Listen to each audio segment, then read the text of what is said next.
Olá, pessoal! Sou Hugo Lourenço, estou mais uma vez aqui para a gente falar um pouco mais do Kanbanize, essa grande ferramenta que ajuda muito a nossa gestão de fluxo, né, o nosso trabalho, a nossa visão, né, das entregas, nossa análise de métricas, etc. Tem muita coisa boa, muita coisa legal aí do Kanbanize.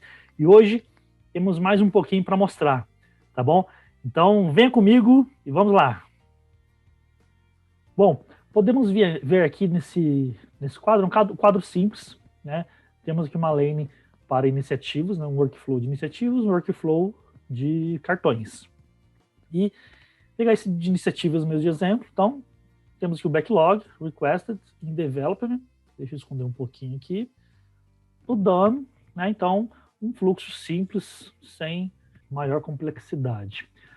Agora, quero mostrar como que funciona, né, trabalhar com colunas, né, e subcolunas com Kanbanize. Então, veja que agora eu vou deixar o fluxo de uma outra maneira. Veja só a flexibilidade e a facilidade que o Kanbanize tem para que a gente consiga deixar o fluxo do jeito que nós precisamos. Veja só. Bom, olha só que legal. Eu adicionei duas colunas a mais aqui. Então, até coloquei aqui o nome de new, entre parênteses, né? Ready to QA, new, in QA. Então, essas duas colunas eu adicionei. Então, olha só, uma facilidade interessante. E temos aqui, ó, o done no final, in develop, é o que estava antes. Então, veja que interessante. Vamos ver mais uma coisinha aqui. Agora, observe aqui no fluxo que na coluna in development eu adicionei to do e doing.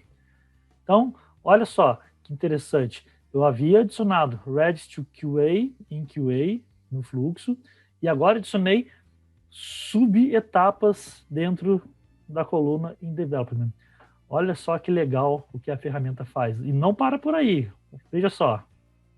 Agora, observe que eu criei uma nova lane nesse fluxo. Então, ou seja, o item de trabalho ele consegue passar pelo fluxo criado aqui em cima, né? Veja só, até encontrar aqui o done, né? Então conseguimos fazer todo esse trabalho. E vamos criar um cartão novo aqui. Que, apenas vou passar isso para cá, faz de conta que esse cara aqui é uma outra necessidade. E veja só, o cartão ele passa por uma outra lane, né? Por alguma necessidade. Então aqui eu tenho a lane 1, aqui eu tenho a lane 2, ele passa pelas mesmas etapas, né? Do que nós temos aqui no fluxo. Veja só que interessante a configuração que o Kanbanize nos permite fazer aqui. E olha só, e não para por aqui as configurações. Então, veja o que eu fiz. Temos aqui o in development, havia o to do, esse to do new e esse doing new. E olha só, dentro do to do, eu coloquei aqui, ó, to do 1 e to do 2. Olha a quebra, a segregação que a ferramenta nos permite fazer, né, em termos de configuração de fluxo. Ou seja, a necessidade que nós tivermos, a ferramenta ela vai ajudar e vai gerar a métrica de tudo isso, né? Isso que é o principal. Ela vai nos ajudar na gestão de fluxo, vai ajudar na coleta de métricas para a gente fazer análise e assim por diante. Bem interessante isso, hein? Vamos ver mais um pouquinho aqui. Veja que fantástico mais uma coisa. Aquelas duas colunas que eu tinha criado aqui, to do 1, to do 2, eu fiz um merge entre elas apenas nessa etapa da lane 1. Então veja só, o item vem para o requested, na segunda lane também vem. E aqui, veja só, essas etapas estão com merge, nessa aqui continua separado. Então veja, o trabalho. Que interessante. E aí, pode avançar no fluxo. E olha só que interessante, eu mergeei também essa coluna inteira, né, do InQA. Então, onde os itens ficam para todas as lanes. Então, nós conseguimos fazer isso. Nós conseguimos fazer o merge entre várias lanes e fazer o merge entre colunas de uma mesma lane. Olha só que interessante, muito, muito flexível mesmo para a gente fazer o fluxo aí do jeito que a gente precisar mesmo para resolver nossos problemas. Agora aqui, mais um ponto interessante. Observa no quadro que existe aqui, né, umas marcações amarelinhas e algumas etapas, né? O que quer dizer isso? Então a gente consegue anotar, registrar no workflow, no fluxo, quais etapas são etapas que são touch time e quais são wait time, né? Ou seja, quais são as filas de espera e quais são colunas de atividade mesmo, né? Então, um exemplo, esse requested, ele está marcado, então ele avisa lá, ó, this call is a queue. Então, veja só que interessante, né? Ele já fala que isso aqui é uma fila, esse to do, veja, ele fala que é uma fila, então aqui é trabalho, é trabalho acontecendo, ready to QA também, veja, é uma fila, e assim por diante, e aqui é um trabalho, né? Então, isso é muito interessante, isso nos ajuda, né, a selecionar as colunas adequadamente para a gente depois calcular a nossa eficiência de fluxo, né, dentro da nossa gestão de fluxo. Mesma coisa interessante, né? Então, o que agora eu fiz no quadro? Veja, a lane, né? Deixei a lane com cores diferentes, então a lane 1 ela ficou com esse azul, a lane 2 ficou com esse roxo aqui, então, ou seja, dá para separar as lanes, né, de cada visão aqui. E eu deixei, veja só, laranja, né? Laranja, esse to do, e cinza, esse InQA. Então,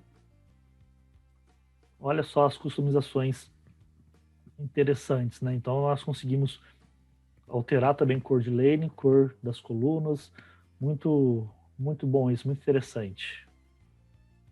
Então, gente, uma outra funcionalidade, né, ação interessante que nós temos no Kanbanize é essa visão aqui. Veja só, eu configurei apenas nessa célula no to-do, nessa etapa, né, do to-do da lane 1.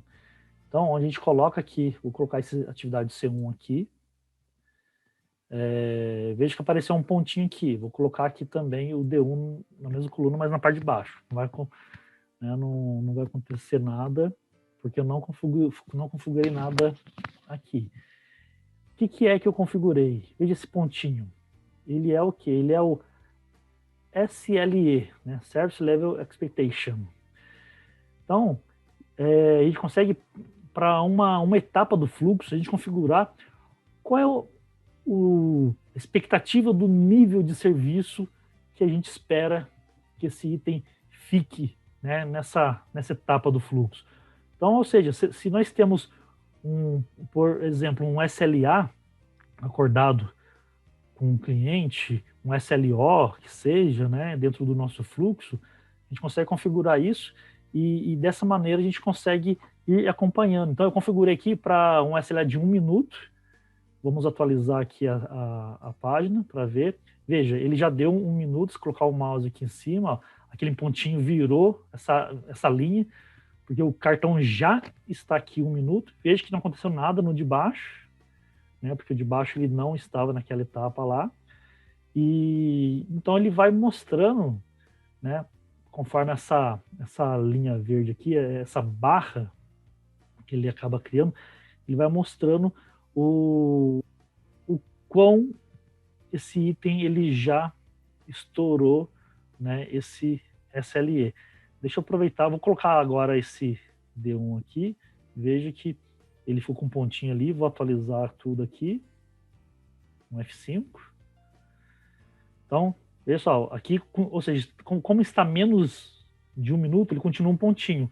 Quando chegar a 1 minuto, ele cria a linha verde total, né? E aqui em cima já passou, o cartão já está 2 minutos nessa etapa, né? Sendo que o SLE é de 1 minuto. Então ele vai aumentando na barra vermelha conforme o cartão ele vai sendo maior que o SLE. Vamos fazer um F5 aqui. Ainda não atualizou o D1, deve estar para fazer 1 minuto ainda. Vamos ver. Veja, então já atualizou o D1. Veja, o D1 está aqui, já faz 1 minuto, sendo que o SLE dele é 1 minuto. E aqui em cima, o SLE é 1 minuto e já está a 3 minutos esse cartão. Então ele já excedeu 2 minutos a expectativa. Então, gente, para mostrar, né, muita coisa aí do Kanbanize, né, e essa visão de expectativa ela é muito importante, porque, veja, eu tirei do fluxo, ele limpou, mas se a gente voltar o cartão para cá, veja, ele continua, então ele não se perde, né, o histórico ele não se perde, ele continua aqui, a mesma coisa com o D1, né, é claro que eu estou voltando aqui apenas, né, no fluxo apenas para exemplo, mas para ver que ele não perde a informação, por mais que a gente tire dessa etapa e volte na sequência, ele vai continuar contabilizando o time desse cara aqui, tá bom? Então, de momento, só essas funcionalidades que eu queria estar mostrando no Kanbanize agora. E é isso, gente. Então, foram apenas mais algumas, né, funcionalidades ou metamorfoses que o Kanbanize pode nos proporcionar para facilitar a nossa vida, né, para uma gestão de fluxo eficaz, eficiente, para que realmente agregue valor e que se encaixe, né, na necessidade que nós temos em nosso contexto. E por trás está fazendo o quê? Gerando métrica. Isso vai ser assunto de vídeos futuros e espero que continue acompanhando toda essa série aí, tem muito mais para mostrar. A gente se vê mais então, tudo bem? Até mais, muito obrigado.